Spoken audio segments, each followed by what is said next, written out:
analyze skeletal system connections with other body systems. And one of the things we do that you will discuss is the endocrine system and the parathyroid hormone and calcium homeostasis and the thyroid hormone as well. And we'll look at how bone remodeling occurs. So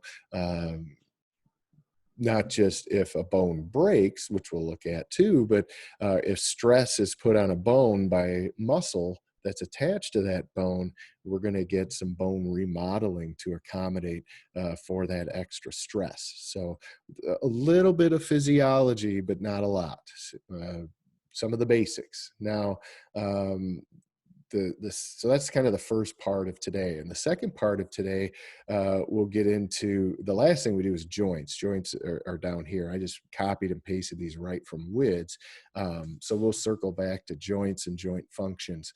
But we're going to look at the axial and appendicular skeleton. We'll also look at some of the individual bones and bony landmarks. We'll talk a little bit about skull development with the fetus and fontanelles with a newborn, and the soft spots. And then we'll also get into discussing the different types of vertebrae, and then a little bit with differences between male and female skeletal, particularly with the pelvic girdle.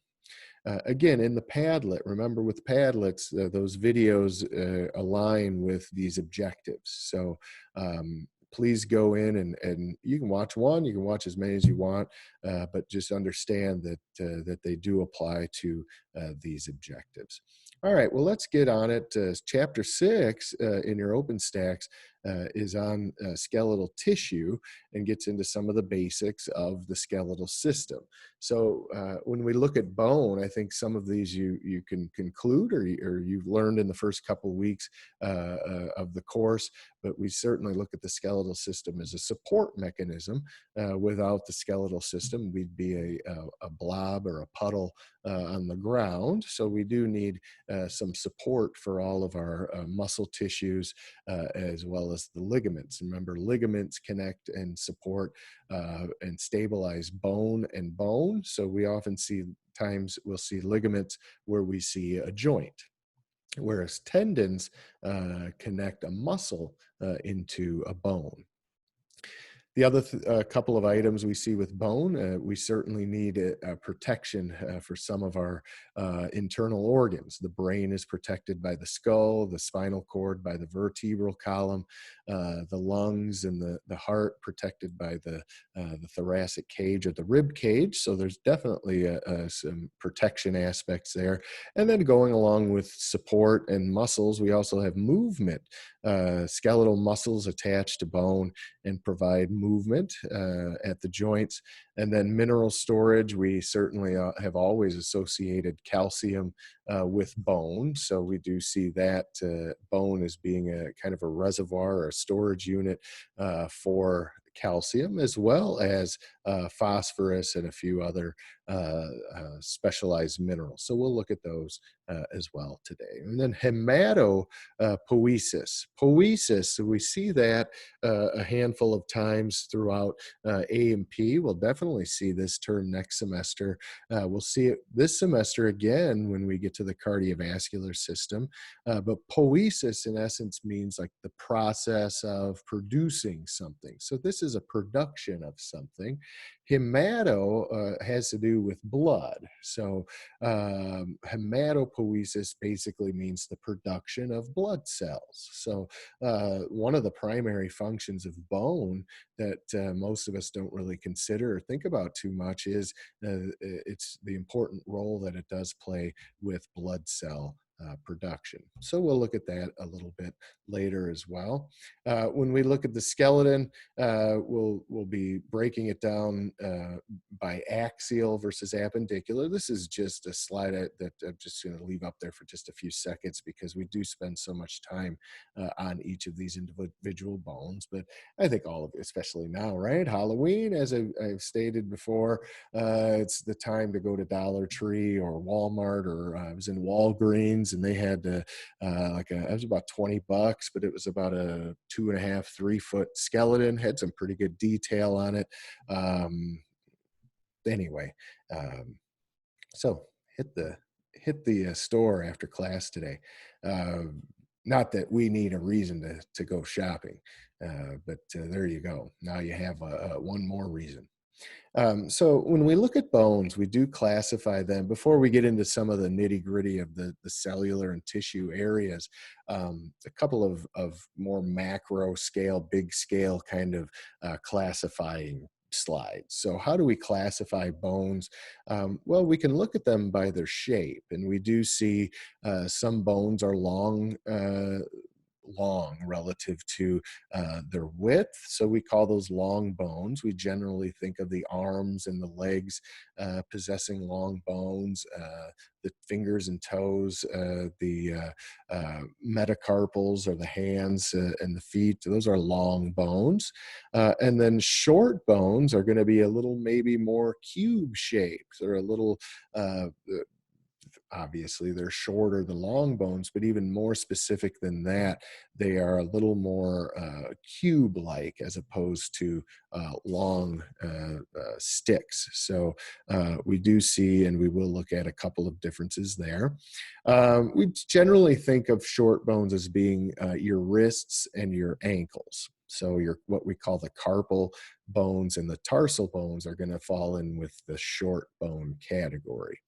Your flat bones, those are going to be sometimes, by the way, with flat bones, they're thin, and so they call them flat because they are thin, but there is some curvature oftentimes to these. So don't let them being flat lock you into it has to be like flat, like a piece of paper. Sometimes the flat bones are flat and thin, but there's a little bit of a curvature to them. We see that a lot with the skull bones and the ribs, especially. The ribs curve around, but when we look at them, they're very thin and very flat, even though they are a bit curved. And again, the skull bones, many of those are considered to be flat bones. And then the scapula, the sternum, or the shoulder blades and the chest bone are also flat bones. And then we do have and then the pelvis as well. We have irregular bones. Those are bones that don't really fit into the first three categories. They might have a little bit of an oddball shape to them. We would generally think of the vertebral aspects as being irregular. So each of your vertebra are going to be considered irregular bones. They're kind of like jigsaw puzzle pieces.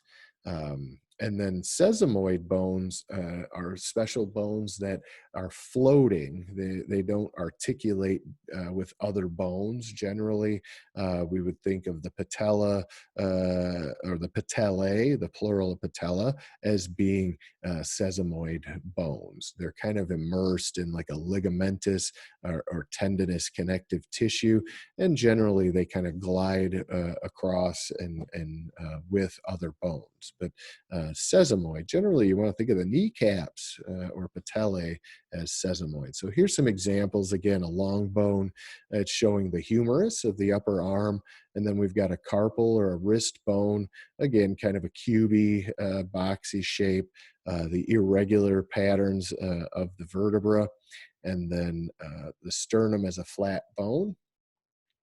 And then we've got the patella here as a sesamoid. We also see sesamoids sometimes in x-rays. They'll pop up, especially in the metacarpal area of usually the first metacarpal and second metacarpal, kind of in that area of soft tissue between the thumb and the first finger, more embedded kind of in the hand area. Okay. Sometimes a sesamoid or a little bone will build up in that area. And again, usually it's in your body's response to stress. So we see most people don't even know they have them unless they have an x-ray for something else. And maybe they have carpal tunnel or they have a break, or we think they might have a fracture. So we x-ray the hand, and lo and behold, there might be a little extra kind of like an anywhere from like a mini M&M up to like a peanut M&M sized extra little bony structure in there. That's called a sesamoid. Typically it doesn't hurt. They don't even know they have it, and we leave it alone. But it's usually, again, in response to stress, like repetitive use, assembly line type stuff. And nowadays, certainly the mouse and the computer would do that too. We do have another couple of items with bone and kind of what's going on with bone shape. No, different than a good question. Well, I'll talk a little bit later about bone spurs, Elena, but somewhat similar. Bone spurs do form in the same manner, usually in response to stress on the bone.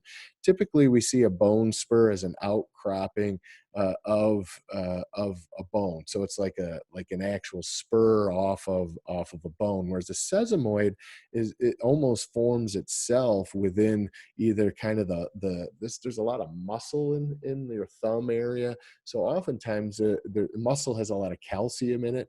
So we could see that sesamoid almost form from the calcium and from osteoblast activity from nearby bone, but it actually kind of embeds and forms its own little nest within some of the ligamentous or other soft tissue. Whereas a spur is going to actually grow off of a bone and is going to usually provide a little bit of discomfort. And so we oftentimes see them on the calcaneus, where the calf muscle kind of comes down and that Achilles tendon and it plugs in to the underneath side of the heel or the calcaneus.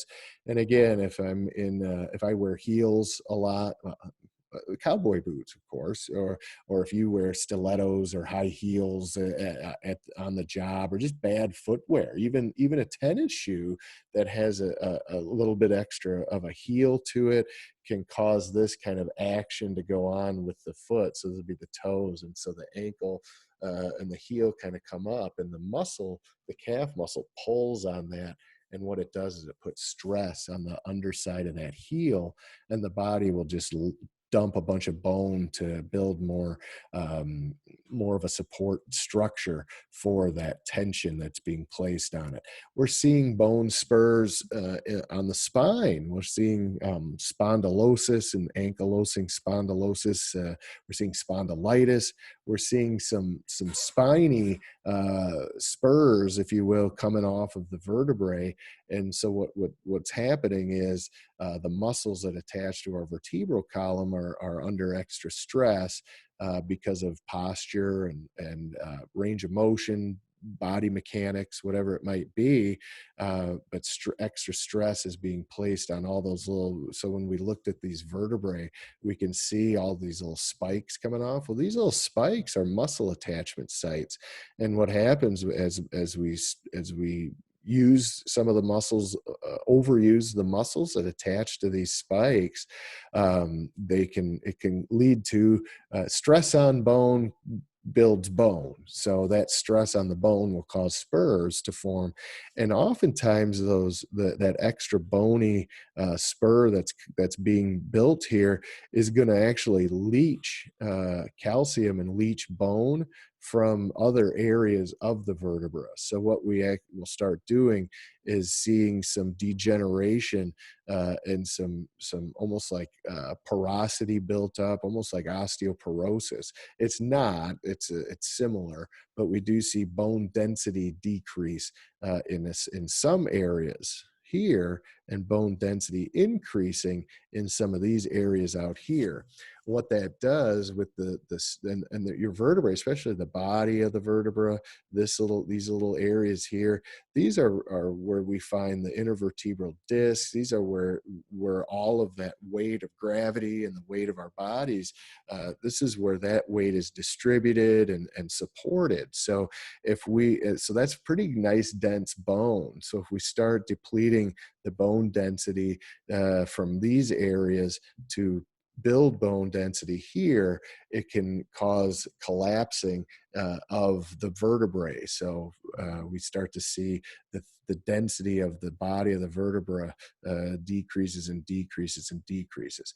Now, that's a major problem. Certainly, we have a lot of nerve coming off of there. And as the vertebrae start to compress onto one another, where the nerve is passing through the tunnel, it's used to a big tunnel like this, we start shrinking down and now we're putting pressure on that nerve a little bit. So then folks will have numbness or tingling or sharp stabbing shooting or hot achy, whatever it might be.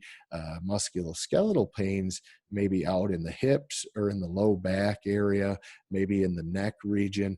Usually the neck and the low back are where we're going to see that issue being the biggest problem regarding pain and pain management. The nerves that supply the hands and the arms come out of the lower neck area.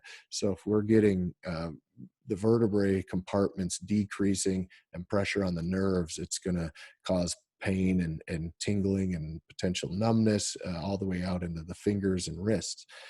Same thing with the low back.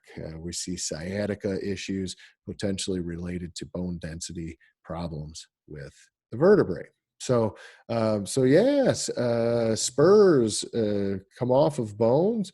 Sesamoids just kind of grow within the tissue around the bone, usually again for support, both for support actually, due to stress, or body's response to stress. The bones themselves have different types of tissues. So we're going to segue. It's all bone tissue.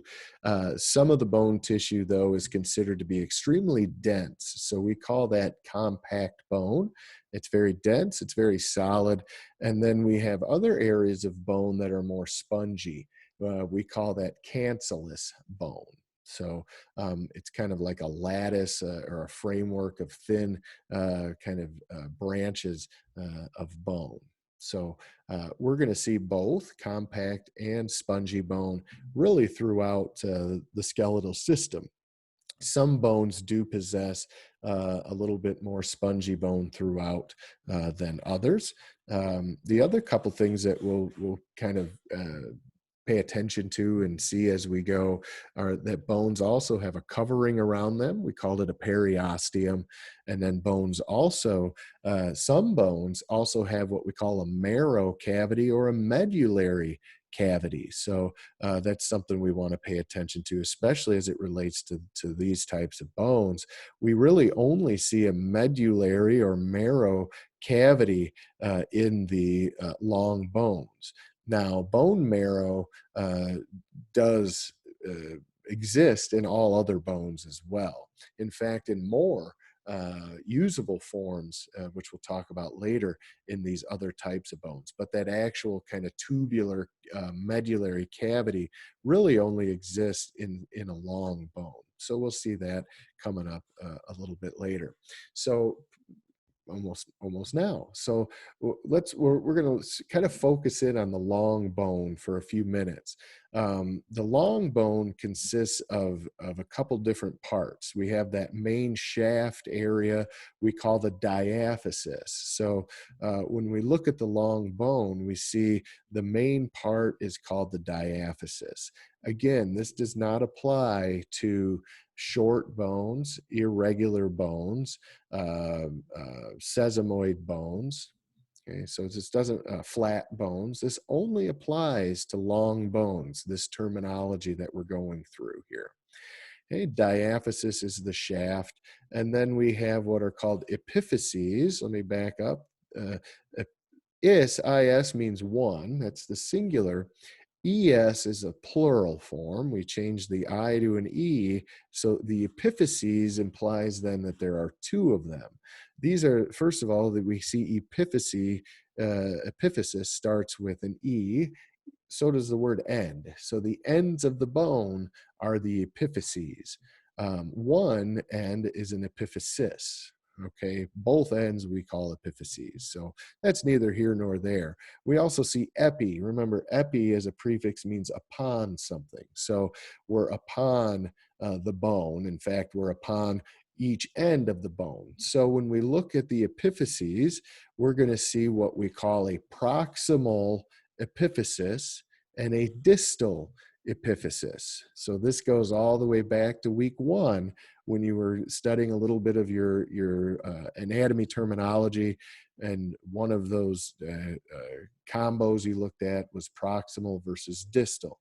And again, we really only see proximal and distal when we're dealing with arms and legs. So we also really only see long bones with the arms and legs. So when I say proximal something, it probably is relating to something on the arm or the leg, or if I say distal something. So here we are again, a proximal epiphysis. That simply means we're on the end of a long bone. It's an epiphysis. And when I say proximal, that means we're on the end of the bone that's closer to the shoulder if it's an arm bone, or the end of the bone that's closer to the hip. Okay, so the portion of the humerus that's the proximal portion is going to be up here. The portion of the humerus that's the distal portion is going to be down here. When I look at the forearm bones, the proximal aspects of the forearm bones would be here. The distal aspects would be here. Proximal aspects, distal aspects of the hand, proximal aspects of the fingers, distal aspects of the fingers. So when we break down the individual bones, we can see that each individual long bone has a proximal end and a distal end. Okay. So, and we call the end the epiphysis. That also would be the articulation spot. Articulation simply means where we find movement. It's a fancy word for joint. So the epiphyses are oftentimes where we're going to see a joint. So if this is the tibia here, or your shin bone that they show, so this would be the proximal epiphysis of the tibia, and what we have above it is going to be the femur, right, or the thigh bone. Maybe you don't know that yet, but you do now. The thigh bone or the leg bone we call the femur. It's the largest bone in the body. That's going to be proximal, or just above the I shouldn't say or just above, because that sends wrong messages. It's the femur's proximal or closer to the hip than the tibia. Okay, so this proximal epiphysis is actually going to form a joint with the distal epiphysis of the femur. Okay, so I hopefully that's not terribly confusing. If it is a little bit confusing, that's okay, because we go through this quite a bit over the next week or two. So anyway, the epiphysis is the end of the bone. You have a closer end and a further end. All right. We also see a couple of other neat features in regards to the epiphysis versus the diaphysis. Notice we do see this spongy bone or cancellous bone in a lot more amounts or higher amounts than we see in the diaphysis. So this is an illustration on the left. This over here is an actual, this is actual bone. This is an image. So we can see the spongy bone again at the end of the bone, and then not really much. We have kind of a hollow cavity, what we call a medullary cavity, in that diaphysis. Okay. We also can see compact bone, right? That the shaft of the diaphysis bone is a lot thicker than what we see up here. This again is spongy or porous. This is thicker and more dense. It's what we call, again, compact bone. Now, compact bone is not just in the shaft or the diaphysis, as we can see. Compact bone, notice it still kind of comes up and forms that outer or more superficial aspect of the actual bone. So when we look at kind of the superficial to deep of any bone, we would see periosteum, or that kind of connective tissue covering. And then we go a little bit deeper than the periosteum, and that's when we're going to get to compact bone. Now, again, if we're in a long bone, the shaft or the diaphysis, the compact bone is going to be a lot thicker than what we would see anywhere else on a long bone. So the epiphyses, we're still going to see compact bone under that periosteum. It's going to be a little bit thinner. And then we're going to see a bunch of spongy bone. When we look at these other bone, the flat bone, the irregular bones, we're going to see short bones. We're going to see that compact bone. We're going to see that periosteum, then a thin layer of compact, and then the bulk of those other types of bones is going to be comprised of spongy bone or cancellous bone. So we'll see that coming up in a little bit. But again, just know that the long bone is the only bone that has this medullary cavity. Now, the other thing that we see here is this, what I've mentioned, here's that periosteum. Remember, peri means around something. Osteo means something to do with bone, right? Os or osti means bone. So periosteum just means around the bone. So it's that outer sheath or covering. The periosteum is continuous with or connected or a part of the tendons and ligaments that we mentioned earlier. Okay, so periosteum is the outer sheath or covering, and then we get compact bone. And then we will see in this medullary cavity what's called the endosteum. Endo, as you know, means inside of something, right? Entry. So inside of the bone, there's a lining around or coating that medullary cavity. Okay, and then we get to bone marrow. Now, in a long bone, uh, once you get about 18 years old, right? Shouldn't say 18, it could be higher or lower for some. In essence, once you've stopped growing in height, some people stop growing in height at 13 or 14, right? Some people stop growing in height at 25. So 18 is just kind of that middle range number. I don't know why but I think that's why they use it. But it is a range. Generally, once you've stopped growing in height, your long bones are no longer growing.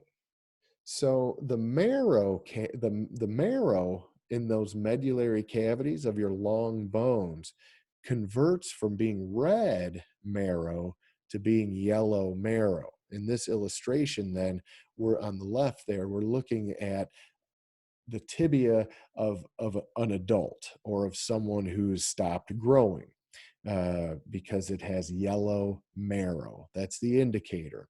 Okay. That yellow, remember last week or the week before when we looked at some of this anatomy illustration and what some of the colors mean? Yellow means fat, right? Remember that? Yellow means fat. So we could make a pretty good assumption and a safe assumption that yellow marrow even has the word yellow in front of it, is probably primarily comprised of fat, which it is. Okay.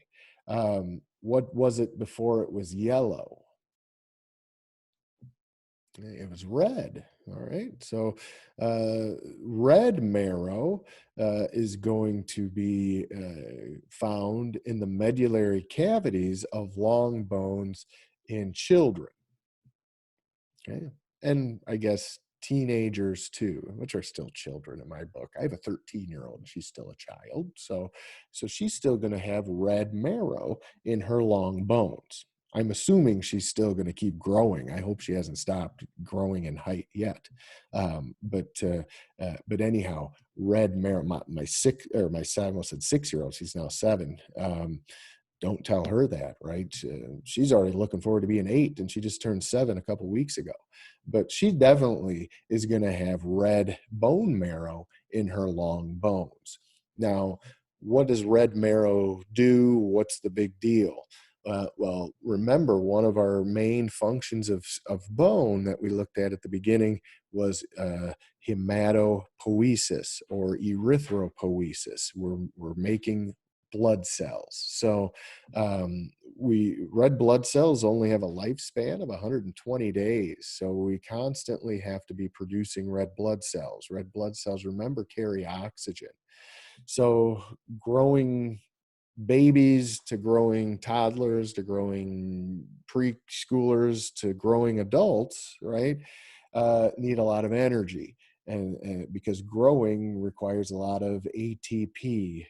Okay, so one of the main components for mitochondria to be able to get ATP going is oxygen, right? So that aerobic respiration involves then transporting the oxygen from outside to inside, and then ultimately to the cells of the body. So, how do we transport oxygen? Red blood cells are going to do that. Well, where are red blood cells produced? One of the big spots is going to be red marrow. All right. So somebody, I think maybe had a question. How does it work with people with dwarfism? So with dwarfism, they are going to, they have the, I'm going to back. So what causes bones to grow? This question kind of the answer to this question kind of is the answer to almost every question I ask is how does this work, or why does put anything in there function or work? Why does bone grow? Okay, why? And furthermore, how does it, what triggers it to grow? We know how it grows, but there's a boss, I guess is what I'm saying. Bones don't just do what they want, right? The heart doesn't just do what it wants. The kidneys don't just do what they want. There's a uh, there's a boss or a supervisor, if you will, that directs all of the functions of our organs and the cells of our organs. And these come in the form of hormones from the endocrine system.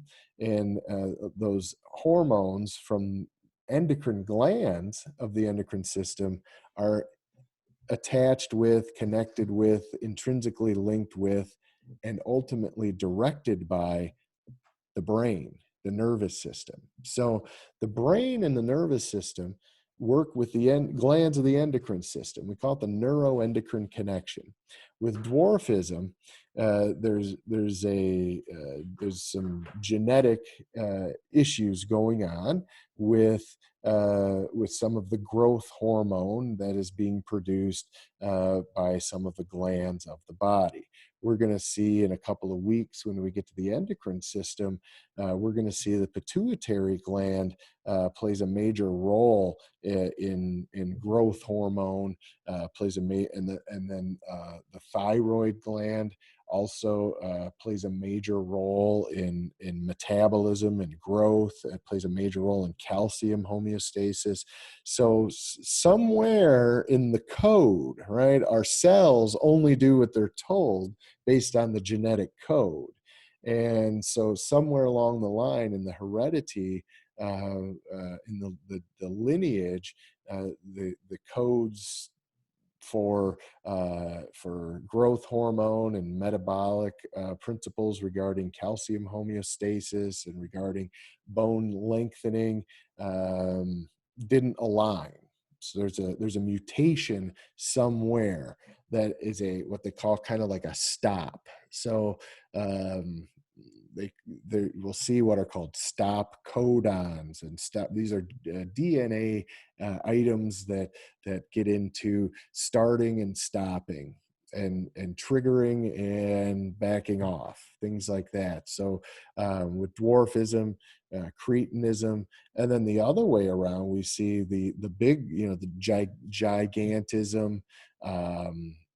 Some of these 7.5, 8 footers, same thing. We've got a glandular issue that again is genetically linked. So there's a mutation somewhere in the familial line that it was passed on to the child, and the child expressed that mutation and either is hyper producing certain growth hormones or hypo producing certain growth hormones.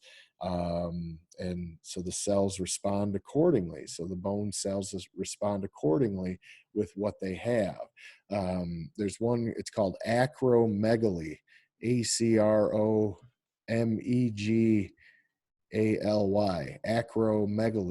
You see like the facial bones and the hand bones get huge, right? They get enormous. There's a trigger somewhere for growth hormone and for calcium homeostasis that triggers a hyper, what we call hypertrophic condition, too much growth.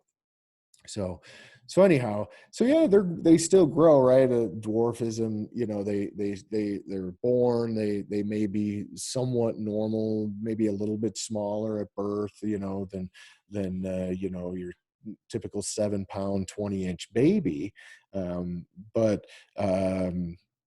they still grow, right? They don't retain that newborn height. So they still do possess the ability to grow. Their bones do grow different. There's a little bit of a curvature, and some of that again is it's in the code regarding their gait, their muscular structure, their body mechanics, all align with then the structures of the bones. So that's why too you see some of them have the they're not just simply just a shrunken human. Some of them are shrunken humans, but they have some musculoskeletal malformities that again that still due to the mutations, and again some of them express in more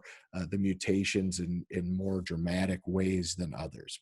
We see this with Down syndrome, right? Some folks with Down syndrome are extremely productive, and you maybe could barely tell that there's something going on with the chromosomes. And then there are others with Down syndrome that need 24/7 round the clock care. They have speaking issues. They have autism issues. They have health, physical malformity issues.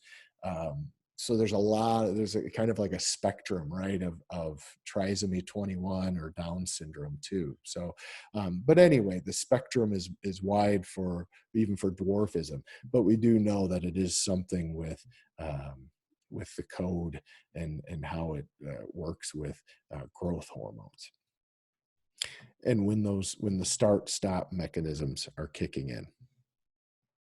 Okay, so long bone, diaphysis, the shaft where we find yellow marrow. And again, it's red marrow till we're done growing in height, then it converts to being yellow.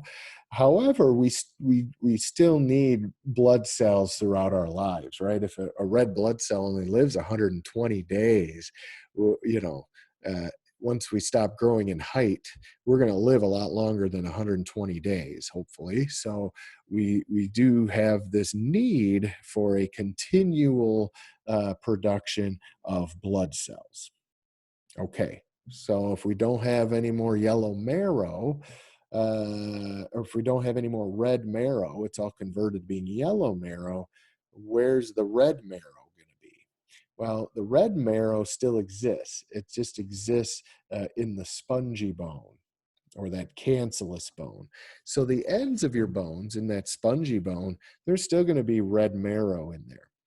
All other bones, the flat bones, right? The sternum and the hips and the ribs and the scapula or the shoulder blades, the skull bones, they're entirely spongy bone on the inside.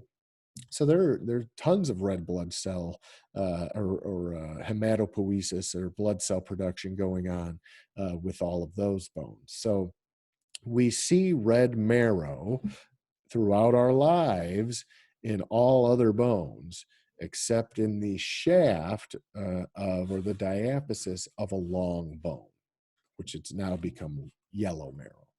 Okay, so keep that in mind. That's a question I know the NCLEX likes to ask.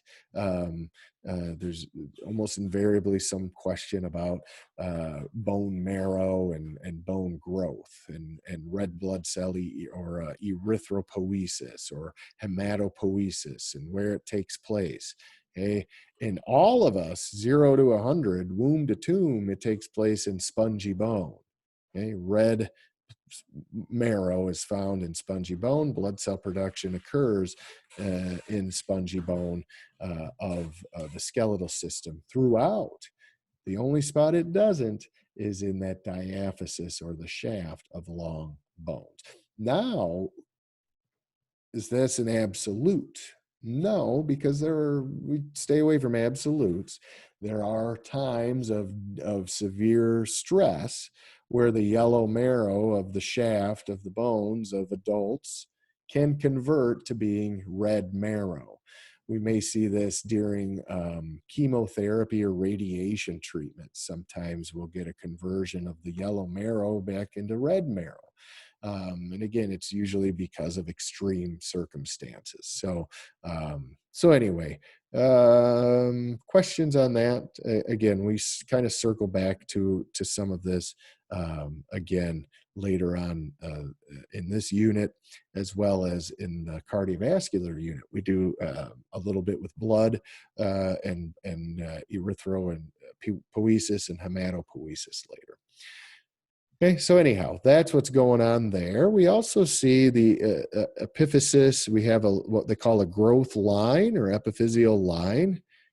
Okay, that's been filled in. This individual is no longer. We know they're done growing, right? Because it's yellow marrow. So we would expect to see an epiphyseal line as opposed to an epiphyseal disc. A disc is going to be the growth plate. There's going to be some separation here, and this is going to be more cartilaginous than bone. Okay, so then the marrow would still be red likely as well. So when we're going to look at bone growth coming up here shortly. Okay, the other parts of a long bone, I mentioned articular cartilage, that blue cartilage at the ends of the bone. So the epiphyses, remember, are going to form a joint with the neighboring bone. And so we do see, and again, it's blue. That implies that there's no blood supply or that it's avascular. And that's one thing we know for sure about cartilage. And then we see specifically that hyaline cartilage. Periosteum, we mentioned again, is that covering over your bones. Again, it's very dense. It's tough and strong, and provides a lot of great connection with the ligaments and tendons. Periosteum is vascularized. There's definitely going to be blood supply going to and from that area. And then the medullary cavity, again, it's a tube-like kind of hollow region of a long bone where we find red bone marrow until we stop growing, and then that red marrow converts to yellow. Okay, and then the endosteum, again, is that inner lining of the medullary cavity of the long bone. Now, segueing from the long bone, looking at a flat bone, again, we see the cranial bones, the sternum, the ribs, the pelvic bones. It's primarily going to be periosteum, a little thin layer of compact, and then almost the whole thing is going to be cancellous bone. Okay, so that inner portion of the flat bones, and this could be the short bones, irregular bones, sesamoid bones. We could put that for all of them, regarding especially this first bullet. Inner portion is spongy or cancellous. So that tells us too that we're going to be able to find red marrow in these places. And if any of you are familiar with bone marrow transplants, bone marrow procedures to remove bone marrow from a donor, they typically go in at the sternum or in the hip or the pelvis. Again, it's pretty easy to get to the sternum. There's not a lot of tissue covering up your breastbone or your chest plate or your sternum, whatever you want to call it. I can get a little drill in there, and I can draw red marrow out of the spongy bone or cancellous bone of the sternum, which is, again, is a flat bone. We also, again, are going to see the ilium or the pelvis, the hip bone of the pelvis that kind of swings up and around that big bony ridge of of the hip, that also is a site where I can get red marrow from adults. So anyway, so there's the parts of a flat bone. Again, this could be um, irregular or short as well. We see the periosteum still covering, and then we see that thin layer of compact bone. We're going to have an external table of compact bone, an internal table of compact bone, and then sandwiched in between is that nice diplo, or what we call spongy bone or cancellous bone. And again, this is where we're going to see red marrow production. The other thing, just kind of as a side note, we're looking at a superior view. We're looking down onto the top of the frontal bone of the skull. What we've done is cut a little chunk out there, done it here, and then we show you what part it is. Now, this is an actual photo. This is an illustration on the left, photo or image on the right. We see these big spaces right here. Guys, notice that? Is that supposed to be there? Yeah, actually, it is. These are just sinuses. These are sinuses. This would be just beyond your eyebrow ridge. This is the frontal bone of the forehead, and right back there, right to beyond there, you've got a couple sinuses, which you guys know. Mine, especially this time of year, all this rain and change of seasons, and my sinuses get a little bit clogged up, a little bit stuffy. But anyhow, we'll talk a little bit more about sinuses later today. We'll see them again as part of the respiratory system. So certainly, if your sinuses are plugged, it's harder to breathe. So we do relate again. That's another link to skeletal system and respiratory system. The sinuses are these little rooms or caverns with the pseudo-stratified epithelial lining of these rooms. That's going to help with filtration of particles because of the presence of cilia. We're going to see goblet cells secreting a little bit of mucus. So when those goblet cells are hyperactive, they can secrete a little excess mucus, and that can sometimes be the cause of being gunked up.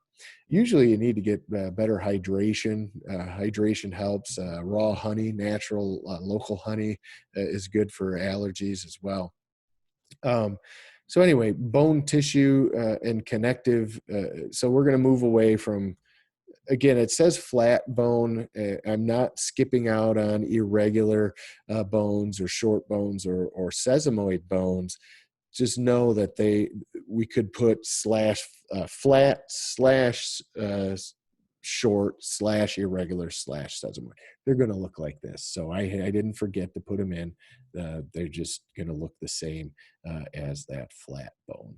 All right, so let's look at the bone as tissue. So now we're going to look a little bit deeper into the micro scale, which again, by now, that shouldn't scare you too much. You should have at least some level and degree of comfort with seeing these terms. So extracellular components are hard and calcified. Well, first of all, what does any of that mean? Well, we learned last week that bone tissue is a type of connective tissue. So when we see the words connective tissue, we generally want to think of a matrix, cells in a matrix. Okay, so this is telling us that the extracellular components, that sounds like the matrix, right? So it's telling us that the components of the matrix are hard and calcified. We already knew this. We learned this last week with tissues and bone tissue specifically. It's cells in a hardened matrix. All right. That rigidity certainly gives it some tensile strength, allows for support and protection. Cast iron, right? Tensile strength. So the strength, the amount of tension and stress that a bone can withstand is the same as that of iron, but it weighs a third of the amount of iron. For instance, to the amount of pressure, if I took the femur is very difficult to break. It does break, but in a healthy individual, to break a femur is nearly impossible. Not Impossible, nearly impossible. What makes breaking a femur possible in a healthy person? You need minimally 1 ton of force. So 2,000 pounds of force has to be placed on the femur for it to break. So how that force occurs, usually we'd see it in a motor vehicle accident. We'd see it in a fall from a rooftop or something.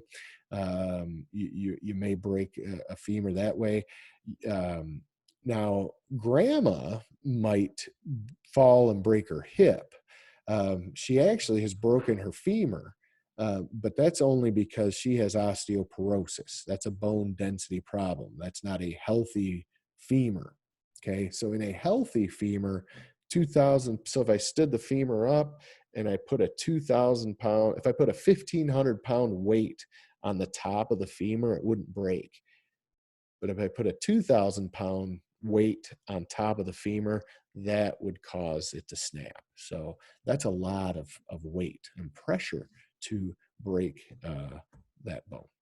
Thankfully, that's good. So anyway, what's in the matrix? Again, we said it's hardened. We're going to see what are called inorganic salts. So remember, inorganic just means there's no carbon-carbon bond or carbon-hydrogen bond. So these could be in the form of something as simple as salts, calcium and phosphate. So hydroxy apatite is the salts, and that's basically a combination of calcium and phosphate. You don't need to know that term. You'll probably never see it again. But if you were asked what are the inorganic components of the matrix of bone, calcium and phosphorus should be what clicks in your brains. Okay. Is there other stuff in bone? Absolutely. There's definitely going to be some magnesium, a little bit of sodium as well. And we might see some sulfate and fluoride too, right? That's a big one. They put fluoride in the water to strengthen teeth. They put fluoride in your toothpaste to strengthen the teeth. The dentist talks about fluoride. And of course, like with everything, especially environmental, I don't mean environmental like, the environment, but that's part of environmental, but just everything that's around us. So fluoride, there's been research that it is a heavy metal, and therefore there's potential for there to be what's called heavy metal toxicity, similar to like what you'd see with mercury poisoning or lead poisoning, right? So you have to be careful of eating certain fish or seafood, because if it's from waters that were high in mercury, the fish muscles tend, any muscle, human muscle, tends to hang on to heavy metals, and so and brain tissue. So they're finding that some of these possibly some neurological issues, chronic wasting issues, like similar to like Parkinson's or dementias, these could be linked to heavy metal toxicity. So aluminum, for that matter, right? Aluminum, we don't, aluminum bits in your bloodstream and kind of sitting in your tissues is probably not a good idea. And so anyway, fluoride gets lumped into that sometimes as potentially being a toxin, or too much of it can be toxic. Hell, too much of anything can be toxic. I don't know what the number is for fluoride, and I don't think anybody knows. But they do know that it does enable and help with some of the matrix of bone. So that's why fluoride is good for the teeth. It's good for all bone. So that's the inorganic portion of the matrix. There's an organic portion of the matrix as well. Organic would imply that there's going to be proteins, carbs, lipids, or any combination of those, glycoproteins, lipoproteins. Those are all organic molecules that we could find in the matrix. Now with bone, the organic bits we're going to find in the matrix are probably going to be more protein based or collagen based. Remember, collagen is a protein that provides strength and durability. So certainly we know that bones are very durable and very strong. So we would expect to find collagen fibers in the matrix of bone. We do see a gel, kind of I call it an amorphous, meaning it doesn't have like a form. It doesn't change form. Morphing means to like change. So amorphous means it's pretty much like solid. So we have a kind of a solid gel in essence, a mixture of, we call it ground substance. Okay, so ground substance is in essence like the matrix. Okay, ground substance, and that ground substance for bone is mainly, again, collagen / protein, and we might find a little bit of polysaccharide. Why would I need polysaccharide? What is saccharide? That, of course, means sugars, right? So these are long chain, starchy kind of sugar molecules that help to kind of make up that ground substance of the matrix. What do you guys know about sugar outside of the body? It's sticky, isn't it? So polysaccharides can provide a little bit of almost like a glue or a stickum feature. So that's why we see polysaccharides as well in the matrix, as it helps for adhesive purposes. Okay, so that's the tissue. That's the matrix part of bone tissue. So cells in a matrix. All right, we covered the matrix. It's inorganic and organic component, has inorganic and organic components. Okay.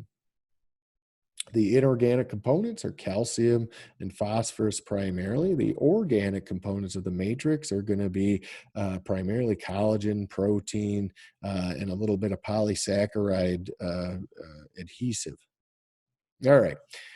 So what are the cells in the matrix called? Well, we have 3 different types of cells, of bone cells.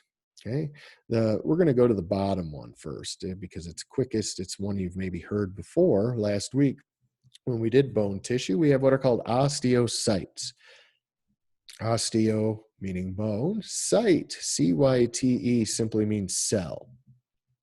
So a mature bone cell, which is probably the majority of it is the majority of bone cells are going to be osteocytes. These are going to be the supportive bone cells contained in that matrix of the bone tissue. We do have 2 other cell types within bone. One, they're called osteoblasts, and we see that B meaning blast in cell talk means build. So osteoblasts are bone builders. These are going to be babies. They're immature osteocytes. So when a bone cell's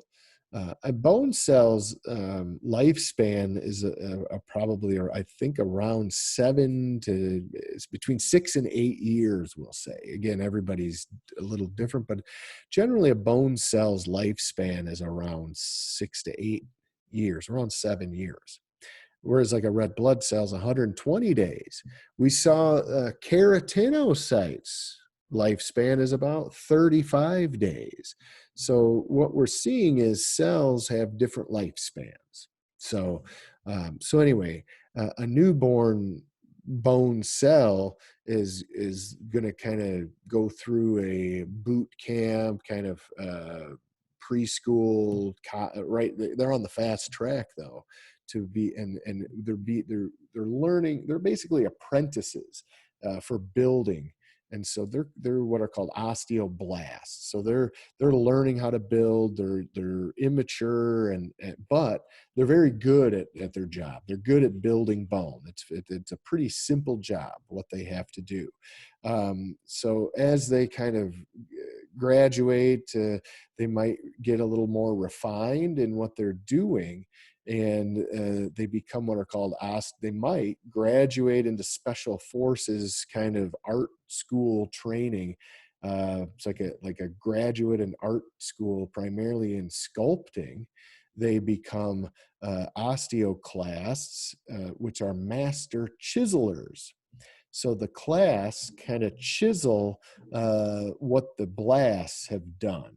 So the blasts are like I say, they're kind of young, immature. You give them a bunch of modeling clay and they just throw it all together. They might even eat some of it and put it in their hair. They the structure they build is a little bit rough.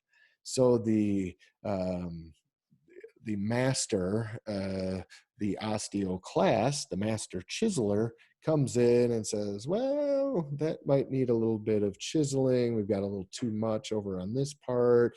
It needs to be rounded off a little bit. And so they model the bone. So that's the difference really between a blast and a clast. The blasts are the builders and the clasts are the chiselers or the modelers. And if blasts, so if the college, the ceramics or pottery college gets inundated with students and doesn't have enough of the masters or teachers, the blasts can outnumber the clasts. The builders can outnumber the chiselers, not just in actual numbers, but in actual behavior. So blasts respond to stress differently than clasts. Blasts respond to stress by getting more blasty. They get more hyperactive and they get more buildy. So this goes back to kind of our bone spur discussion a little bit ago. When there's any type of stress placed on a bone, and that stress placed on a bone would come in the form of muscle pulling on the bone. And where the tendon plugs into the muscle, it's pulling on the bone to get the bone to move, right? That's how do I get my elbow to bend or my forearm to bend? I have to contract my bicep, which connects on a tendon to my forearm. And when I shorten that bicep, it pulls the forearm with it. That does put some stress at the site of insertion or where the tendon of the bicep plugs in. It's going to create some stress, right, on that bone. So if there's an extreme amount or hyper stress being placed, especially if it's isometric stress is like wearing heels. It's like the calf muscle is contracted and it's stuck there. There's no like range of motion going on. Okay, so a little different than my arm being able to go through range of motion and my bicep being able to perform that action. With heels on, my calf muscles are in a state of contraction, kind of pushing against, in essence, like a brick wall. That type of stress on bone really gets osteoblasts wound up. So they're kind of immature, so they respond to even slight stressors, let alone big ones, like wearing heels all day. That'll really bugger it up. But even just a slight stressor, if you got your neck cranked wrong or something while you're on your phone or you're laying on the couch and your neck's cranked. Well, the muscles are shortened on one side, lengthened on the other. The ones that are shortened are pulling on one part of the bone. The ones that are lengthened, they're pulling on the opposite side of the bone. So you have this kind of tug of war going on with the bone. And so something as acute as that, sitting in the same position for too long, can start to trigger osteoblasts to get moving. And so what they do is they start building bone to accommodate where that extra stress is. And the chiselers, the class, they come in and again, they kind of model it and form it so it's not so pokey and bristly. That also kind of tells the blast to back off a little bit.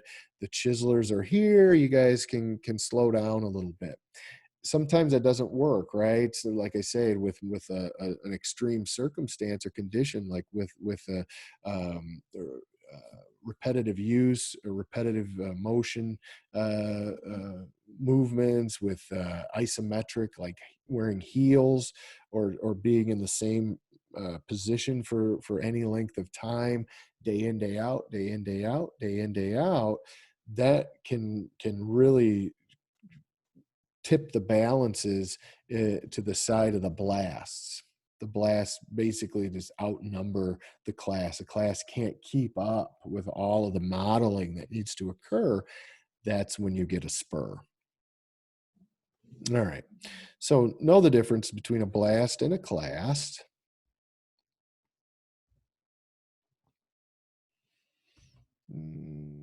Okay, osteocytes. There's a couple of bone terminology bits that we're going to see kind of going beyond just cells in a matrix. We're going to go a little bit further here in just a few minutes.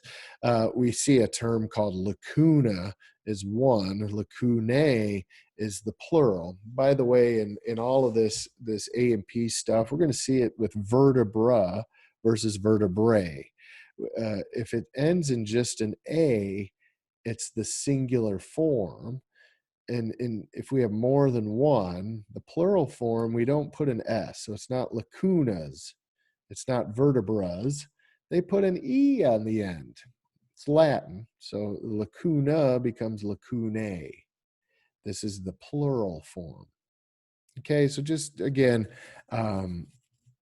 throughout the semester, I'll be reminding you of med term really throughout the semester because there is a lot of it, as many of you know. All right, so anyhow, osteocyte in a lacuna. A lacuna is kind of like a tiny little cocoon that these osteocytes, the mature osteocytes, basically like it's their home, it's their cocoon, and they certainly are able to work with these little canals, but they look like blood vessels, right? Well, that's because they are. Bone is extremely vascularized. So these osteocytes are receiving potentially glucose to make ATP. They or not make ATP, convert glucose and oxygen to ATP. They might be getting some amino acids, some food. So anyway, we have to feed the osteocytes. So how do you feed these little guys in their cocoon? Well, you just bring a tube of blood supply, a little capillary to them. So at the same token, or by the same token, we can also pull either waste products if they've accumulated a little bit of cellular garbage or cellular waste, or maybe they have some items we need, some building structure materials. Those can also be delivered through those small capillaries or blood vessels. All right. So anyhow, compact bone, or so when we look at these micro scale illustrations of compact versus spongy bone, compact is going to have a quite a bit different appearance. We're going to see what appear to be almost like tree rings, a lot of cylindrical aspects and structural units. We call those osteons or Haversian systems. So both of these are still used. We are seeing osteons, maybe a little more common in today's A&P and med term, but we still have Haversian canal and Haversian systems. We do still see this term. So anyway, the osteon is the structural unit of bone, specifically compact bone. So if you're asked, what is the structural unit of compact bone? It's an osteon. Okay, that's the term we're going to stick with. Okay, and an osteon, a compact bone, is made up of several thousands of osteons, and each osteon is surrounded with a central canal. That's what they call the Haversian canal. Okay, so we're going to see basically a round cylindrical kind of ring with concentric smaller rings that lead to a canal down the middle. And what would be down the center of that canal? It's going to be a blood vessel. Okay, so wherever there are canals in bone, whether it's a Haversian canal or a central canal, or it's a lateral or a Volkmann's canal, it's going to be for blood supply. Okay. Call them transverse canals and central canals. They also call them Haversian and Volkmann. Anyway, they're trying to get rid of these common proper names. So when we look at, we took a little chunk of compact bone and we blew it up again, and we've got, so this would be an osteon. That's how I can tell. So this would be a second osteon. This would be part of a third osteon. We might even have a little bit of a fourth one kind of over here. So this particular image is showing the presence of at least two osteons and probably parts of a third and even a fourth. So we're going to hone in on just one of them. So we see the osteon, and it looks again like a tree with concentric rings around it. And we're going to see that these little lacunae are the little, remember the lacunae are the little tiny cocoons that the osteocytes are living in. And how do I know I'm at a lacuna? Well, remember the lacuna has the osteocyte, and the osteocyte has a nucleus. The nucleus always stains purple or dark purple, dark violet. So remember, when you see dark spots, typically of tissue, dark circles, dark splotches, these look kind of like they're kind of bean shaped. Those dark specks there throughout are indicative of stained nuclei.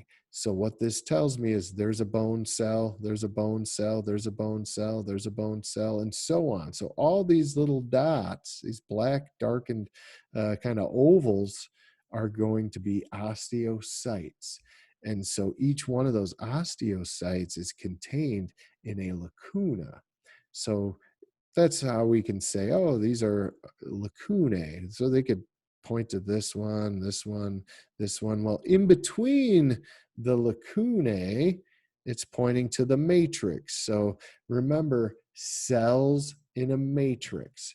So anything that isn't this dark color is probably not cellular.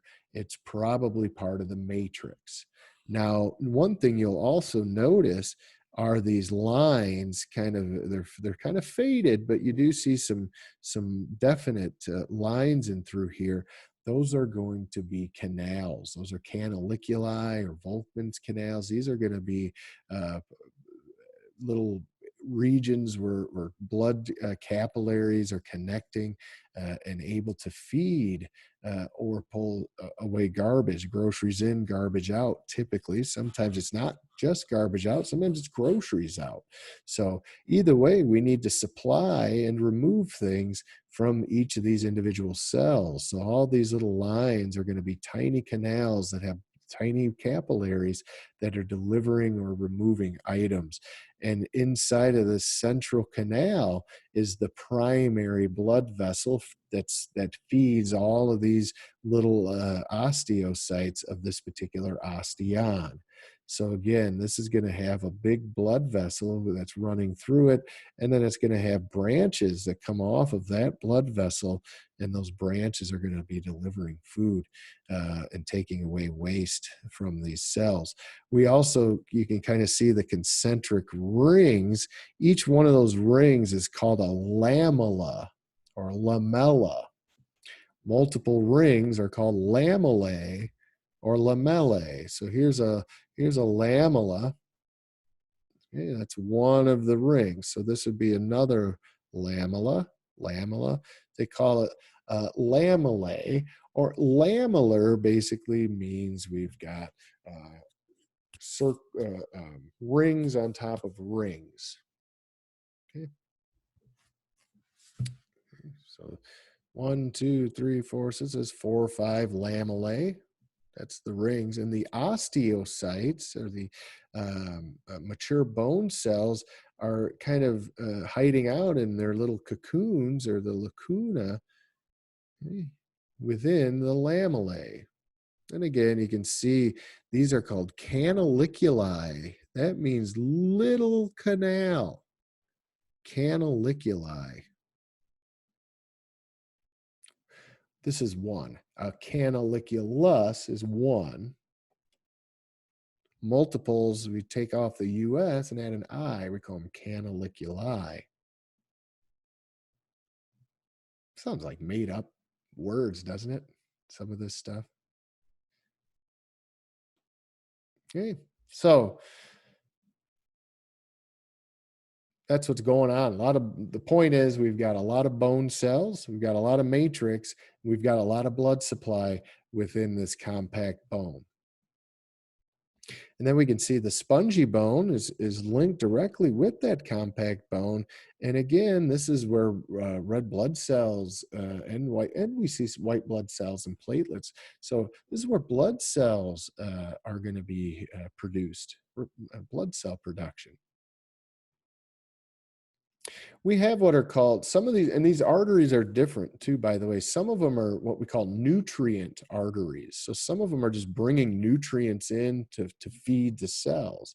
Some of the other arteries are more for pulling newborn blood cells out of the nursery. So we've got a couple of, I guess, different pathways of blood flow going on with bone, because we have different functions for bone. Okay, so remember, one of the functions is storage of calcium and phosphate and other inorganic salts. We can store those in bone, so a nutrient artery is going to be bringing those items to the bone. We'll also bring glucose and oxygen that way.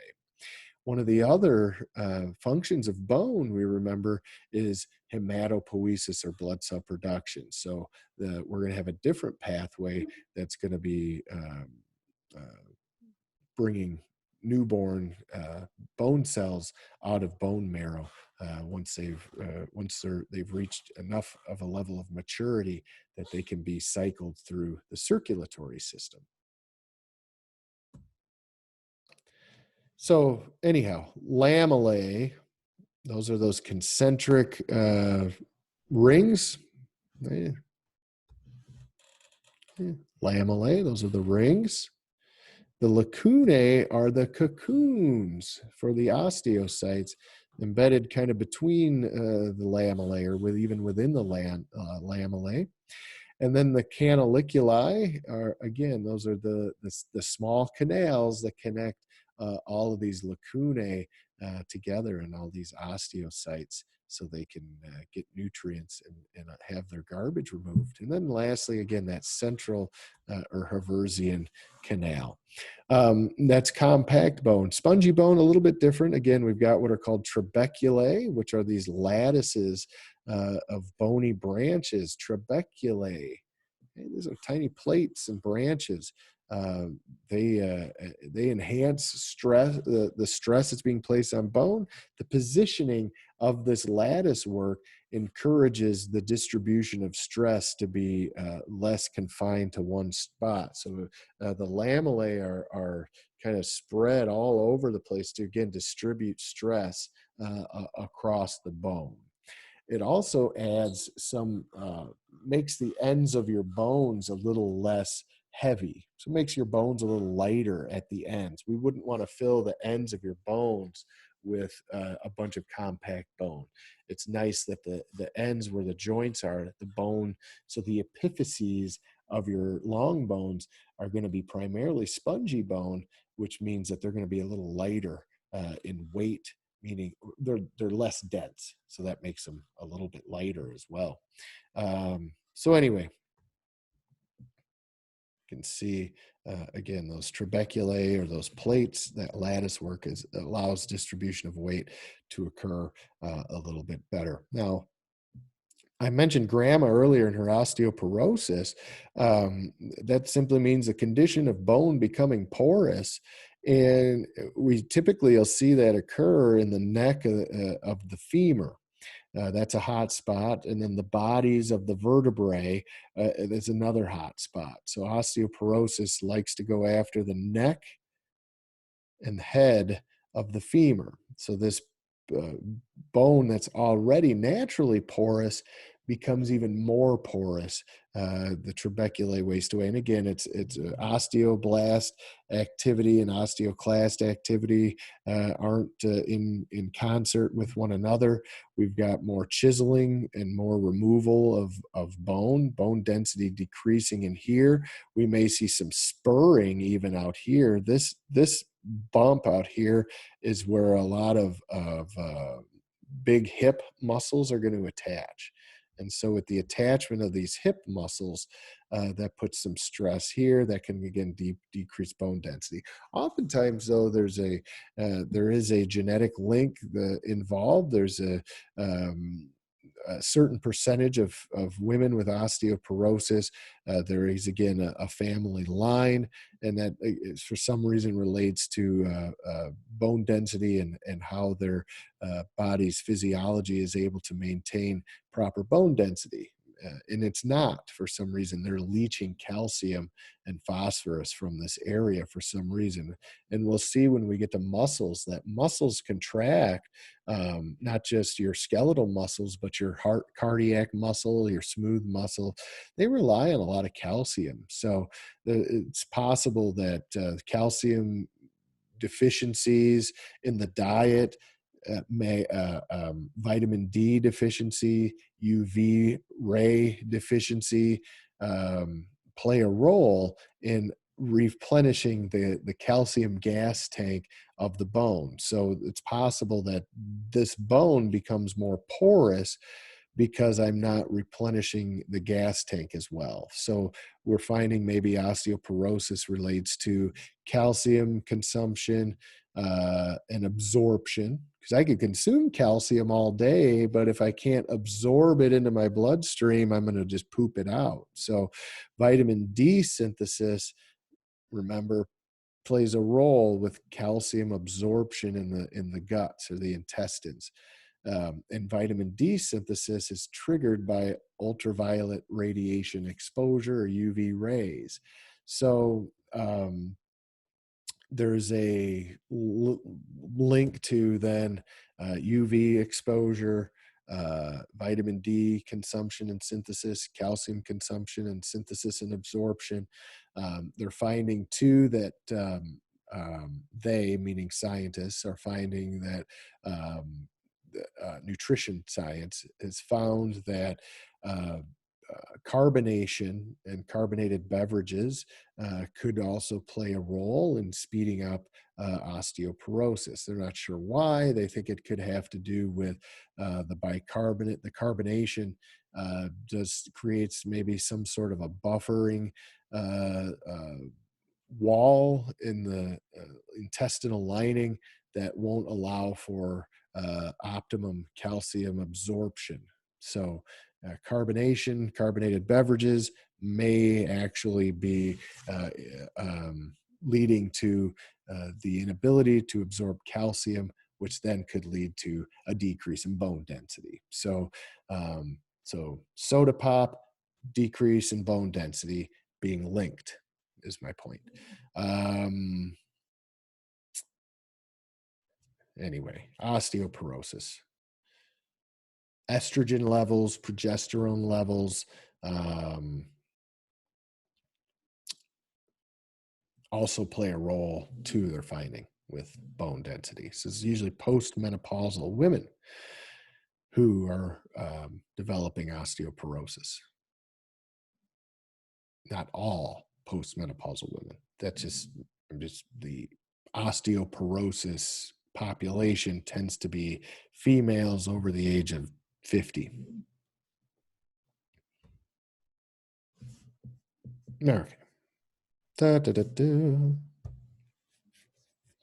Blood supply, again, I mentioned we've got nutrient arteries, the central canals and the Volkmann canals. A little bit on bone marrow. You don't have to do a heck of a lot with it. Most of what I mentioned, you already know. Or most of what I'm about to mention, you already know because I mentioned it earlier, or you've heard it before from somewhere else. Red marrow is where blood cell production. Yellow marrow is primarily fat. And again, that happens in long bones in the medullary cavity of adults. So here's a red marrow looks like, and we can see there's always going to be a little bit of yellow from the medullary cavity that kind of seeps up into the spongy bone. But for the most part, this is at the head of the femur, so we should see primarily red bone marrow there, which we do. Cartilage, again, we're not going to spend much time on this one. There's not a heck of a lot in the objectives regarding cartilage. We talked about it a little bit last week regarding cartilage tissue. We looked at, or regarding connective tissue, we looked at hyaline cartilage, elastic cartilage, and fibrocartilage. Again, hyaline or hyaline has that more milk glass appearance to it. Usually you're not going to see much of anything in the way of fibers. Elastic, you're thinking of the external ear, the epiglottis, in the back of the in this area, which we'll see later on in respiratory and digestion when we get there. But then elastic cartilage, going to see some elastic fibers in there. So there's a little bit of fibers, not as much as the last one, which is fibrocartilage. You're going to see a lot more density regarding the abundance of fibers in the matrix. So again, we see the hyaline or hyaline cartilage. We can see, again, that kind of milk glass appearance. We've got what are called chondrocytes, the mature. It's just like osteocytes. Chondro means cartilage, osteo means bone. So a chondrocyte is a mature cartilage cell, just like an osteocyte is a mature bone cell. So we've got a chondrocyte in the lacuna. Just like with bone, cartilage, osteocytes in their cocoon, we've got chondrocytes that live in their little cocoons as well. Okay, we've got the chondroblasts. Remember, with osteoblasts, blasts build bone, chondroblasts build cartilage. And then we have what's called the perichondrium. That's the layer around the cartilaginous tissue. Okay. Elastic cartilage. Again, we see some what are called elastic fibers in the matrix. Then fibrocartilage. You have a lot of dense collagen fibers. You can't really see them. It didn't die quite right. I guess if I kind of tilt my color on my screen up. Okay. All right. So anyhow, why do you need cartilage? Shock absorption, of course. It's the remnant of the fetal skeleton. Your skeleton is cartilage. And then toward the end of your stay inside the uterus, you're going to start seeing what's called osteogenesis, or the beginning of bone being built from cartilage. So we're going to look at that here next up. So we've got like basically a fetal skeletal bone here. And then as babies getting closer to being born, we start to see some changes occur. So endochondral, inside the cartilage, bone formation. So inside of the cartilage, we're going to form bone. That's all that that means. Endochondral bone formation. Okay, so we've got our nice little perichondrium around the outside, and we've got a blood vessel forming and coming out of that perichondrium. And at this point, we're able to kind of keep things fed, and we might start to see a little bit of bone formation occurring in the diaphysis, just tiny bits. Now, um, as we move into getting maybe a little bit closer to birth, maybe we've just, we're right at that maybe 36 to 40 week mark, we're going to see this going on, what's called the primary ossification center. It's tea, by the way. I don't drink coffee. Coffee tweaks me out. It gives me the gooky kind of gooby guts and the ugh and the this and so this is just peppermint tea. Uh, So yeah, caffeine can be a real bugger. It's one of the most addictive drugs in the world that people don't really think about. It's what it does to the body. It's a and the mind. Caffeine can be a bad thing, and a lot of us, I'm sure, all of you probably consume it. So I'm certainly not here to preach the anti-caffeine pitch because I would never do that to anybody. It's like telling people who smoke not to smoke. It's very difficult to not to do those things. People who consume cigarettes or consume caffeine generally know what they're getting themselves into, and they don't need to be told that it's bad for them. So I'm not going to go down that route. But some folks, however, everybody knows smoking's bad, right? We maybe though haven't heard that caffeine is bad or soda's bad or coffee's bad, but it can be in depending on the person, depending on the place, depending on the set and setting, depending on the individual. I like a little bit of coffee on occasion, but I'm not a coffee drinker. Right, it's a different thing. The addiction to caffeine can be something that just kind of slips into your life, and you don't even really realize it or view it as an addiction. And some folks can't function without it, right? Especially us in the healthcare industry and the education industry, our lives are go, go, go. And so that caffeine boost oftentimes is what we think we need. So anyway, honey is a good energy booster if you want long sustained energy. Some people get headaches if they don't get caffeine too, which is normal because it's an alkaloid, so it does trigger some of the different neurotransmitters in the brain, dopamine being one of them, to kind of cry out for the caffeine when you're not giving it to them. Same with most of these addictive alkaloids. Nicotine is the same way. The brain's receptors cry out for it because they're used to having it. So look or take a drag and boom, the receptors get satiated or sated, and then we're good until the receptors say, we don't have it, we need it, and then it's just this vicious cycle. So some folks, caffeine knocks them out, and that's me. If I have a cup of coffee or a soda, I am wound up like you. Like, yeah, maybe some of you would prefer that. I don't know. It could kind of be drony at times. I know, I do realize. But anyway, the problem is about an hour after I drink it, I am like this. I'm passing out. I need a nap. So that's why really the main reason I don't drink it. I do like it. I enjoy the flavors. I worked at a Starbucks while I was in college 25 years ago. So yeah, I lived in Oregon and Washington states. Coffee's huge out there. I mean, I like it. The problem is it doesn't like me that much. So Yeah, my dad drinks coffee. He goes, Mine too. My dad drinks, he won't drink much during the day, but at night, he'll have a cup of coffee to go to sleep. Absolutely. It's like he hits that, and it's like the receptors just get drained right away, and they just, whoom, you pass right out. So helps folks sleep. Mhm. So let's see. Anyway, um, so babies getting bigger, right? Baby's skeleton is becoming less soft and cushiony and cartilagey and becoming a little more bony.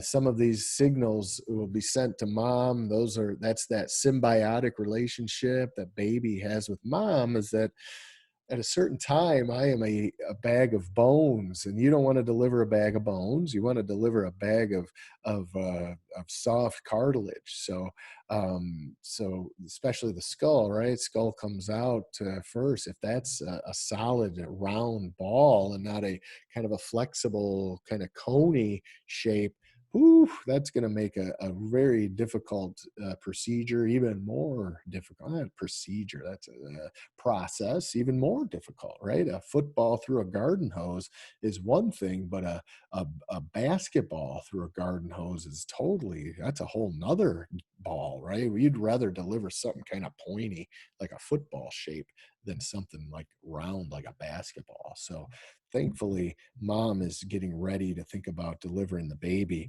before we get complete ossification of the fetus. So anyway, bones keep growing, and notice so what we're showing is a long bone, obviously, by the way. This is this could be uh, a hand bone, or this could be the humerus. Okay, so this could represent any long bone. Notice this is the primary ossification center. This is where bone building begins. Okay, so osteoblasts and osteoclasts and osteocytes, ultimately Haversian systems and osteons and blood supply. Big deal, right? So this is the primary ossification center is in the diaphysis, or the shaft.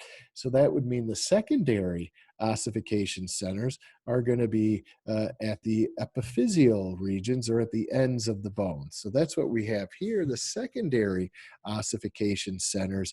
Now, at this point, baby is born. So from here down over to here is basically around birth to maturity, or you've stopped growing. I shouldn't say maturity. I know a lot of people who stopped growing and they're far from maturity, right? I think we all do. But anyhow, we might see a couple of them tonight on the TV. Anyway, let's see, bone grows in length and diameter as ossification continues. So the bone is going to keep growing in diameter. It's going to keep growing in length. And ultimately, we're going to catch up with and blend this primary and secondary center together. So what we have is this epiphyseal plate. So all of this blue, let me back this up. So notice this is cartilage. We still have a lot of cartilage, a lot of cartilage. Cartilage isn't really going away. It's just kind of getting pushed up. It's getting replaced a little bit. Some of the chondrocytes are osteocytes, but we still have this leftover even in the mature adult. So all of you, this articular cartilage at the tops or bottoms, or at the proximal and distal epiphyses of your bones, that's the cartilage. That's the same cartilage that was one of you. If this is the tibia, for instance, this cartilage was your tibia in the womb. It's the same cartilage. You didn't replace it. So you still have part of your fetal skeleton at the ends of all of your bones. So that's kind of cool. Um, yeah. So we can't change who we are. We are who we are. You be you, right? So secondary ossification center. Part of you being you is you have your fetal cartilage skeleton remains as your articular cartilage at the ends of your bones. So this epiphyseal plate, again, we can see this in x-rays. We're a little concerned if somebody comes in with a broken wrist or a broken bone, and If that fracture is through that epiphyseal plate or that epiphyseal disc, also known as the growth disc or growth plate, that could affect certainly bone growth for the future. So keep that in mind as well. So anyway, eventually, as we proliferate into the proliferation zone, eventually we're going to have an epiphyseal line, and we're going to have complete ossification having occurred here.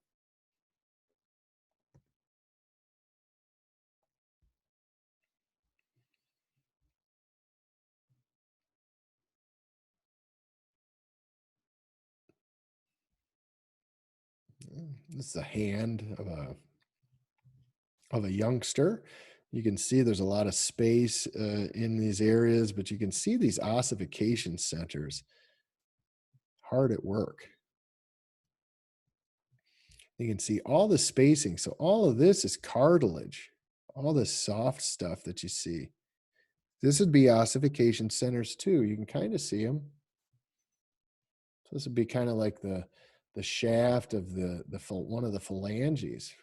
Looks like um, maybe the middle phalange or middle phalanx, they're called. Okay, so this would be like the proximal phalanx, this part here, and then the middle phalanx here. And then notice the little tips. We don't have a heck of a lot going on yet. Little tiny pinkies. So anyway, then we go a little further. We look at a toddler. Notice, look at all the space. So you can see the diaphyses or the shafts. Yeah, those have filled in pretty well. So the primary ossification centers are primarily ossified. Come over and look at a school-age child. So, like maybe like a 8-year-old, probably right around there.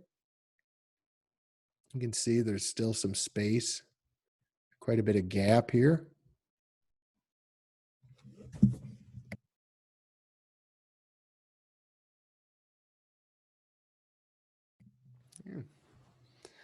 And finally, we get into the young adolescent. Oh, and you can also notice too down in the ulna and the radius.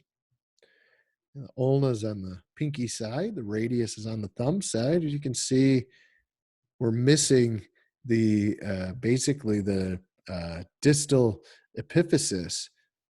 You can barely see it in there. There's a line right here. Okay. And now, as we get a little older, young adolescent, you can see it's much more defined. That's the distal epiphysis of the radius. You can see there's still the growth plate or the epiphyseal disc there.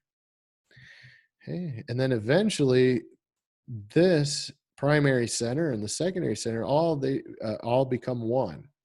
And this will become one solid bone right here. Yeah. Here you don't even see it. Here it's non-existent.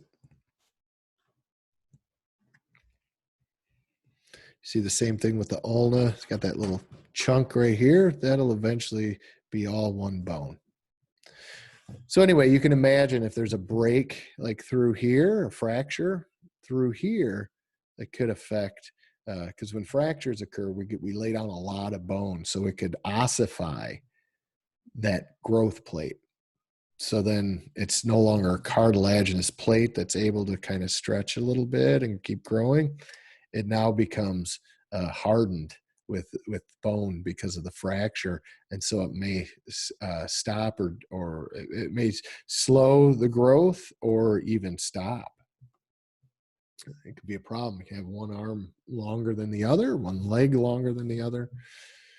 Okay, so again, it gives that primary and secondary zones. We've got the ossification zone, and then we've got some cartilage. It's starting to get calcified a little bit. And again, we've got the hypertrophic area that just means a lot of change going on, a lot of growth going on. Okay.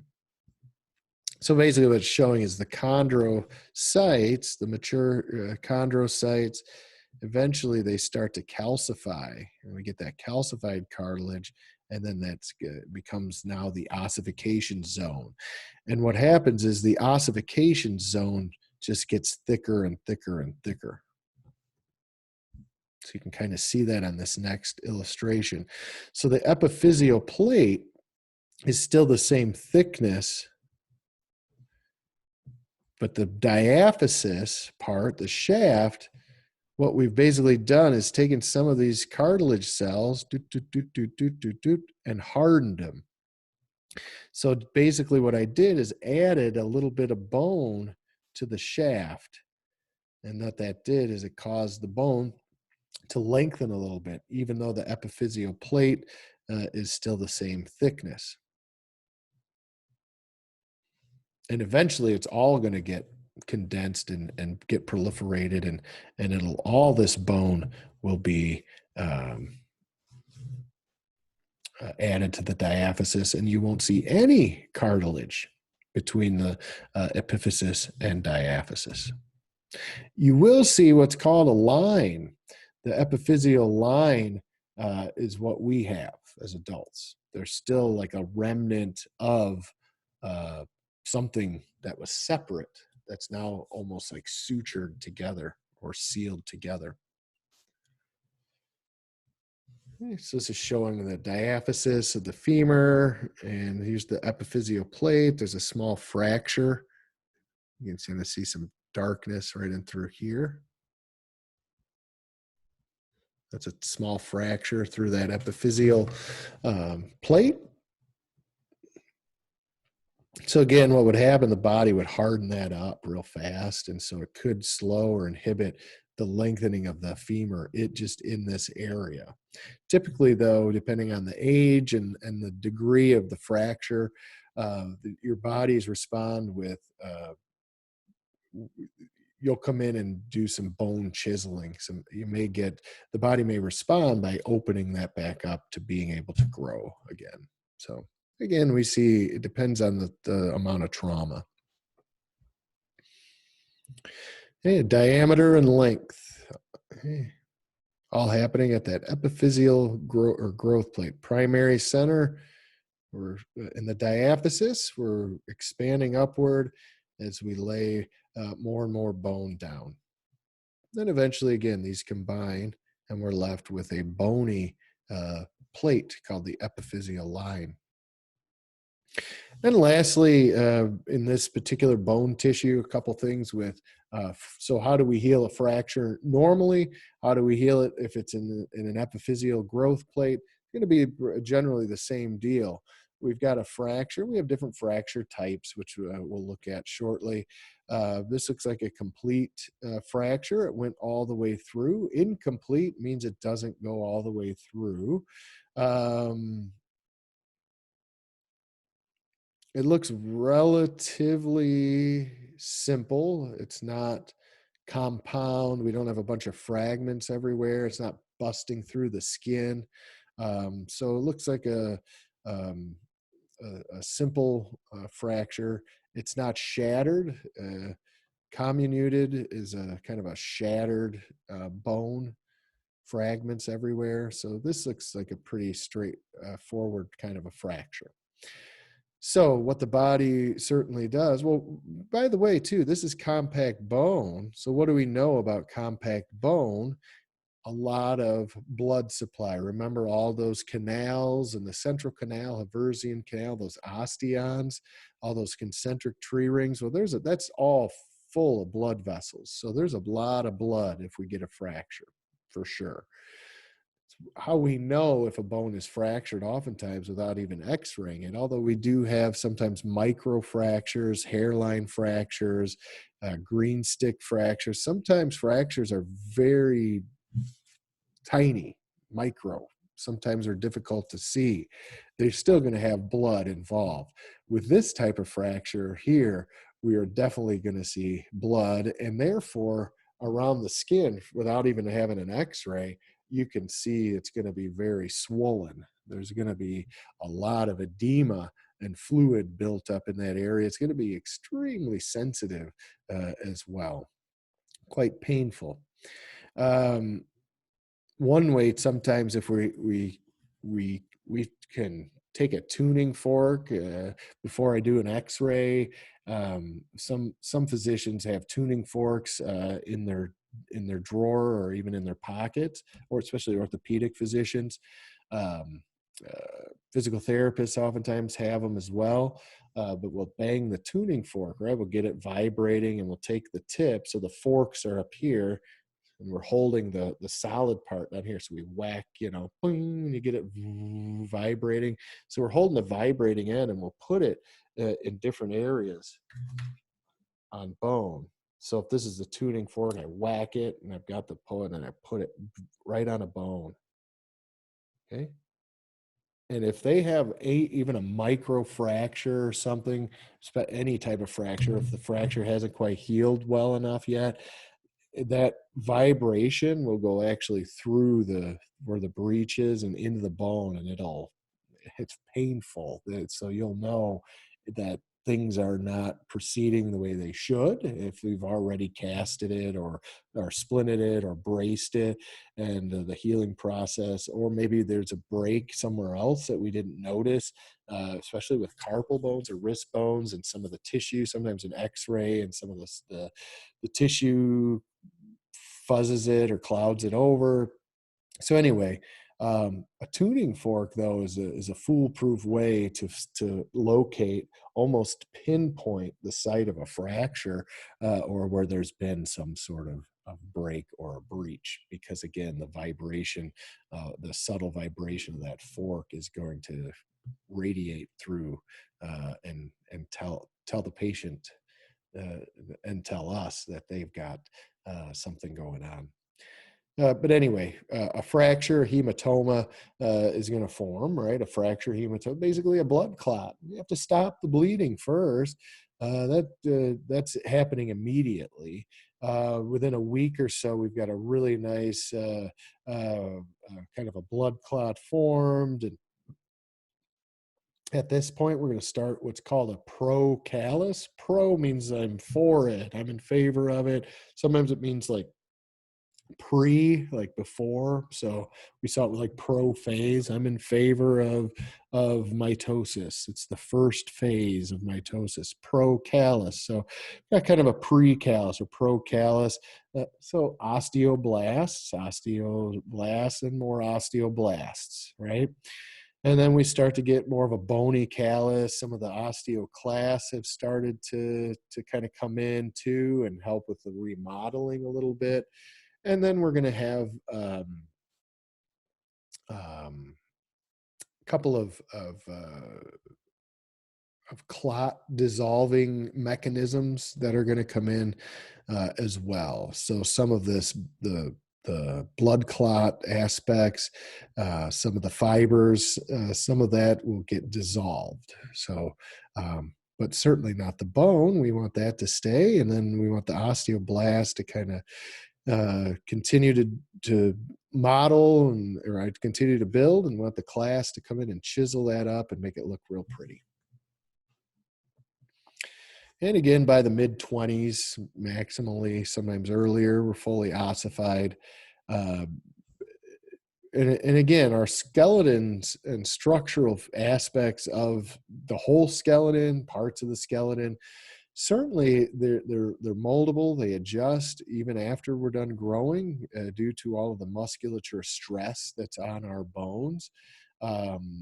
So gait, how we walk, posture, body mechanics, footwear. There's so many factors that play into bone health and ultimately maintenance of good, healthy bone density. So because like with everything else with age, we dehydrate a little bit, our bones naturally degenerate a little bit. So if we can stave off that as long as possible through, again, good consumption protocols, hydration included, getting good rest, getting good body mechanics, good gait, good posture, good sitting, good movement. Sedentary lifestyle's bad, right? Remember, stress on bone improves bone density. Stress on bone builds bone. Stress isn't a bad thing.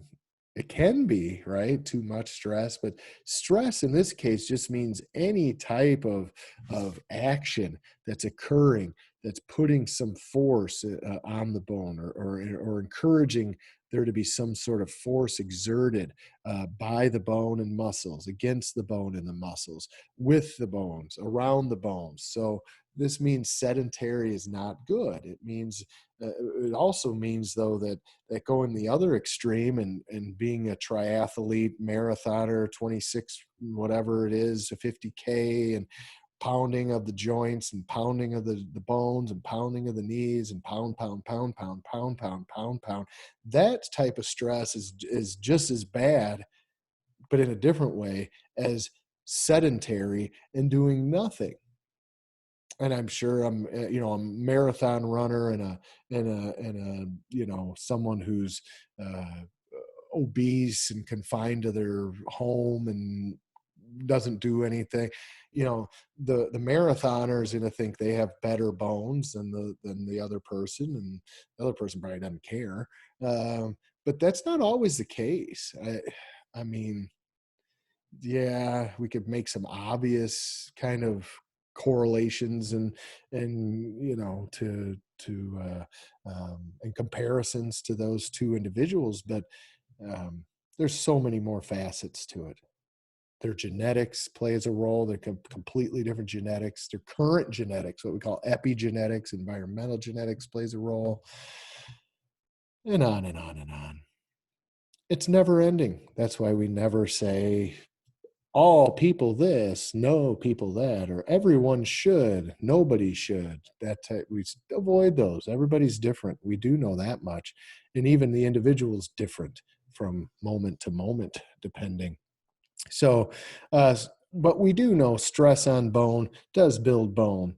And in orthopedics, we've even stopped the hard plaster casting right away with certain patients, depending on the type of fracture.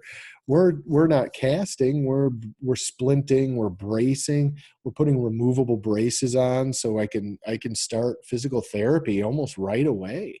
You come in with a fracture, I may have to set the fracture and brace you, but the next day or the 3 days later, within a week, I'm having you in for physical therapy. I'm having you at home doing some physical therapy. I'm having you put a little bit of stress on the bone. Why? Because it builds bone. It's going to speed up osteogenesis.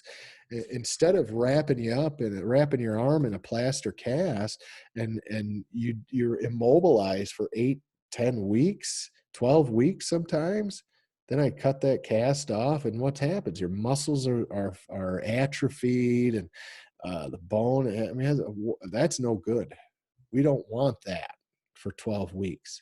Now, if we've got a lot of shattering and break, if we've got some major issues, then we have no other choice. But man, we want that ability for you to start doing something to stress out the bone, to build a little bit more bone. So, all right. Well, I can't believe it's already 2 o'clock. Time flies when you're having fun. I really the what we're going to do on Thursday is go through some of the specifics with bones. What are the names of these bones? What are they doing? So I want to introduce you to a couple of things now, and then let you go, and then we'll reconvene Thursday and go through these bones. I'll have visible body up, and like I say, next Tuesday and Thursday I'll be in here.